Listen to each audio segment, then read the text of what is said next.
কথাকে কিছুতেই মায়ের পুজো ভালোভাবে সম্পন্ন করতে দেবে না চিত্রা, তার জন্যই প্ল্যান করতে থাকে। তিলককে বলে মায়ের মুকুটের পিছনে ছোট্ট একটা লোহা লাগিয়ে দিয়েছে, যাতে চুম্বকের সাহায্যে ওই মুকুটটা খুব সহজেই চুরি করা যায়। এরপর পুরোহিত মশাই দাদুকে বলতে থাকে, দেখুন কর্তামশাই, আপনার যা শরীরের অবস্থা, মনে হচ্ছে তো আপনি উঠতে পারবেন না। ডাক্তারবাবু দেখে বলে, একদমই ঠিক বলেছেন, ওনার এখন বেড রেস্টেই থাকা উচিত। উনি যদি চলাফেরা করেন তাহলে আরও বেশি করে সমস্যায় পড়তে পারেন। তখন আর কিছু বলতে পারে না দাদু। ঠাম্মি তখন বলে, ঠিক আছে, কর্তামশাইকে দেখে শুনে আমি রাখবো।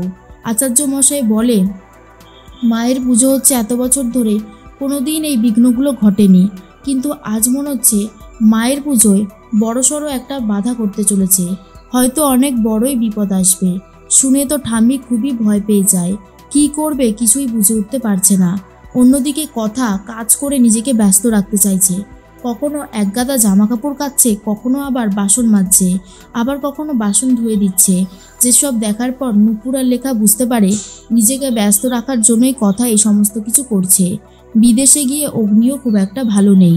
অগ্নিও কথাকেই ভাবতে থাকে আর বলে, মিস গোবর দেবী যে এখন কি করছে কে জানে, কিছুই তো বুঝতে পারছি না। একটা ফোন করব? না না, আমি ওকে নিয়ে এত ভাবছি কেন। এইদিকে কথাকে পুরোহিত মশাই সবটা বুঝিয়ে দেয় কি করতে হবে। কথা তো ভালো করে ওই মুকুটটা পাহারা দেবে বলে ঠিক করেছে। আর অন্যদিকে চিত্রা একটা শরবত বানিয়েছে, শরবতের মধ্যে ঘুমের ওষুধ মিশিয়ে দেয়। ঠাকুরমশাইয়ের সাথে কথা বলতে থাকে নুপুর আর লেখা, বলে যে ঠাকুরমশাই কিছুই তো খেতে পারবে না আমাদের কথা, একটু শরবত তো দিতেই পারি। ঠাকুরমশাই বলে, হ্যাঁ সেটা তো অবশ্যই পারবে। আর সেই জন্যই ওই বানিয়ে রাখা শরবতটাই এনে দিয়ে দেয় কথাকে।